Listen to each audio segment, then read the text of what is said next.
नमो बुद्धाय, जय भीम। मैं शंकर बनते आप सभी को हार्दिक स्वागत और अभिनंदन करता हूँ।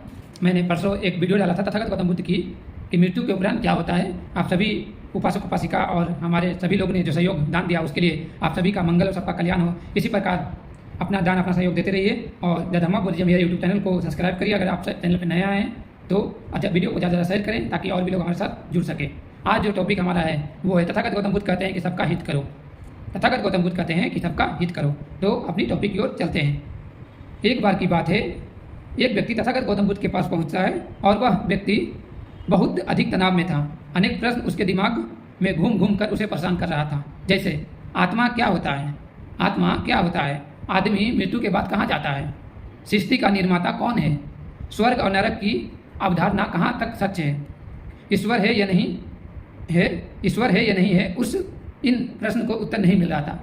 उस व्यक्ति को ये सब प्रश्न का उत्तर नहीं मिल रहा था और वो व्यक्ति काफ़ी परेशान था। उसे ये लग रहा था कि इंसान हम आत्मा का क्या होता है, हम सभी को पता होना चाहिए कि आत्मा क्या होता है और मृत्यु के बाद आदमी कहाँ जाता है, सृष्टि का निर्माता कौन है, स्वर्ग और नरक कैसा होता है, ईश्वर है या नहीं है। ये सब सारी प्रश्न उस व्यक्ति को मन में खाया जा रहा था कि ये सब चीज़ें सच्चाई हकीकत है या क्या है। तो इसी पे इस कहानी को कंटिन्यू करते हैं। जब वो व्यक्ति तथागत गौतम बुद्ध के पास ये सारी परेशानी लेकर पहुंचता है तो वो देखता है कि तथागत गौतम बुद्ध को कई सारे लोग घेर कर बैठे हुए हैं।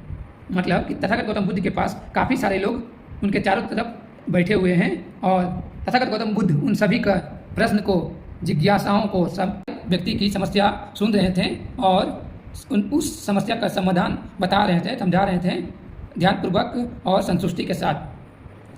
वो देख रहा था तथागत गौतम बुद्ध हर एक व्यक्ति के समस्या को ध्यानपूर्वक सुन रहे थे और उसे संतुष्टि के साथ हल कर रहे थे।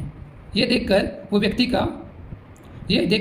का भी मन में प्रश्न उठा कि मेरा जो सवाल है तथागत गौतम बुद्ध को बताएंगे तो मेरे मन को भी संतुष्टि मिलेगा, शांति मिलेगा। तथागत इस सवाल का जवाब जरूर बताएंगे। और वो व्यक्ति ये चीज़ देख रहा था। देखते देखते वो व्यक्ति हल देखकर परेशान हो गया। वो देखते देखते परेशान होने लगा कि काफ़ी समय लग रहा है। उसने सोचा, वो व्यक्ति अपने मन में अभी सवाल का जवाब नहीं मिला था और सोचने लगा कि इन दुनियादारी के मामले में पढ़ने से क्या लाभ होता है। वो व्यक्ति सोचते हैं कि इस दुनियादारी से पढ़ने में क्या लाभ मिलेगा।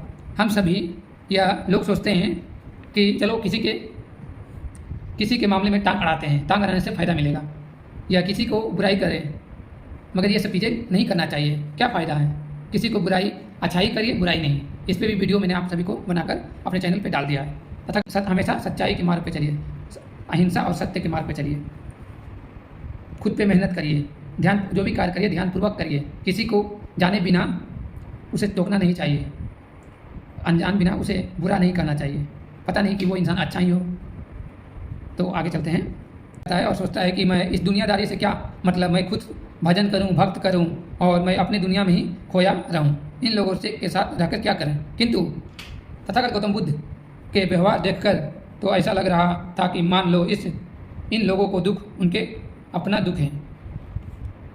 ये व्यक्ति जब अपने मन में सोच रहा था ये सब चीज़ें बातें, तो तथागत गौतम बुद्ध के व्यवहार देखकर ऐसा लग रहा था कि मान लो लोगों की दुख उनका अपना दुख है।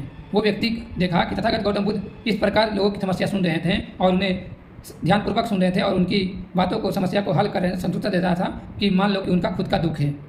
आखिर उस व्यक्ति ने पूछ ही लिया। इसके बाद तथागत गौतम बुद्ध से वो व्यक्ति का जब बात कहने का मौका आया तो वो व्यक्ति तथागत गौतम बुद्ध से पूछना स्टार्ट कर दिया, तथागत की बातों से क्या लेना देना है।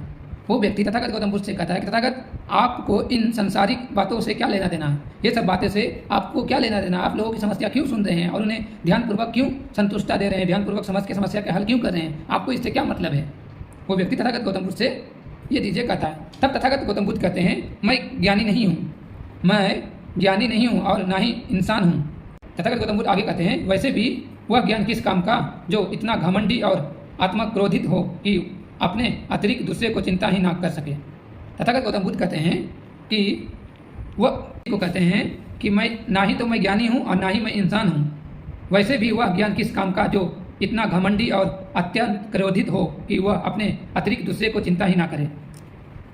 तथागत गौतम बुद्ध कहते हैं कि ज्ञान किस काम के, घमंड किस लिए और अतिरिक्त क्रोधित किस लिए कि मैं दूसरे को चिंता ही ही ना कर सकें तो अज्ञान से भी बुरा होता है।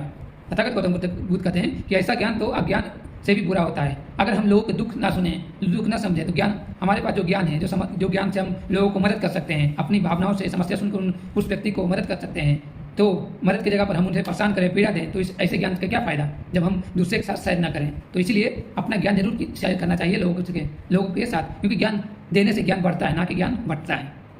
अगर हम सभी स्टडी कर रहे हैं और हम सभी को समझ में नहीं आ रहा है, तो अगर 5 लोग हम बैठ कर आपस में डिस्कस करें तो वो समस्या का समाधान निकलता है। और एक दूसरे से बात करें और उस समस्या को समझे तो उसे ज़्यादा नॉलेज बढ़ता है और ज्ञान आपस में डिस्ट्रीब्यूट होता है और ज़्यादा नॉलेज होता है। इसलिए ज्ञान बांटना चाहिए, नहीं कि अगर मैं ज़्यादा समझदार हूँ तो अपने ज्ञान अपने पास रखूँ, उस ज्ञान का कोई फ़ायदा नहीं है।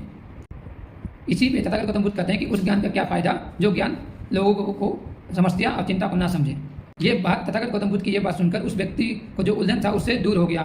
उस दिन से उसकी सोच हुआ आचरण दोनों बदल गया। उस दिन से जब तथागत गौतम बुद्ध के पास वो व्यक्ति गया और पूछा कि तथागत आपको दुनियादारी से क्या मतलब है, तब तथागत कहते हैं कि मैं ज्ञानी नहीं हूँ और ना ही मैं इंसान हूँ। वैसे ज्ञान का क्या फ़ायदा जो लोगों की चिंता और लोगों की समस्या सुनने कर मदद ना करे। वैसे ज्ञान का क्या फ़ायदा जो लोगों की समस्या और समाधान सुनने के बाद समाधान ना करे। और घमंड किस बात के लिए, ऐसा ज्ञान नहीं होना चाहिए, अज्ञान ही बेहतर है। इसलिए तो ये चीज़ें सुनकर उस व्यक्ति को समझ में आ गया और वो अपने जीवन में धीरे धीरे उसे उतारने लगा। उसकी सोच और आत्मा दोनों बदल गया। यही मिलता है कि ज्ञान तभी सतर्क होता है जब वह लोगों को कल्याण या सलाह होता है। इस कहानी से हमें यही सीख मिलता है कि ज्ञान को बांटने से ही बेहतर होता है, ना कि ज्ञान अपने पास रखना चाहिए। इस कहानी से आप क्या सीखें कमेंट बॉक्स में जरूर बताएं। द धम्मा बुद्धिज्म मेरे यूट्यूब चैनल पे आप सभी नए आए हैं तो चैनल को सब्सक्राइब करें, बेल आइकन नोटिफिकेशन ऑन करें ताकि सबसे पहले वीडियो आप तक पहुंचे। आपका एक लाइक एक कमेंट हमें मोटिवेट करता है। इस प्रकार की कहानी इसी प्रकार इस चैनल पर आता रहेगा, तो आप चैनल को ज़्यादा शेयर करें ताकि और भी लोग हमारे साथ जुड़ सकें। इसी के साथ अपनी वाणी को विराम देते हैं। सबका मंगल हो, सबका कल्याण हो। नमो बुद्धाय, जय भीम।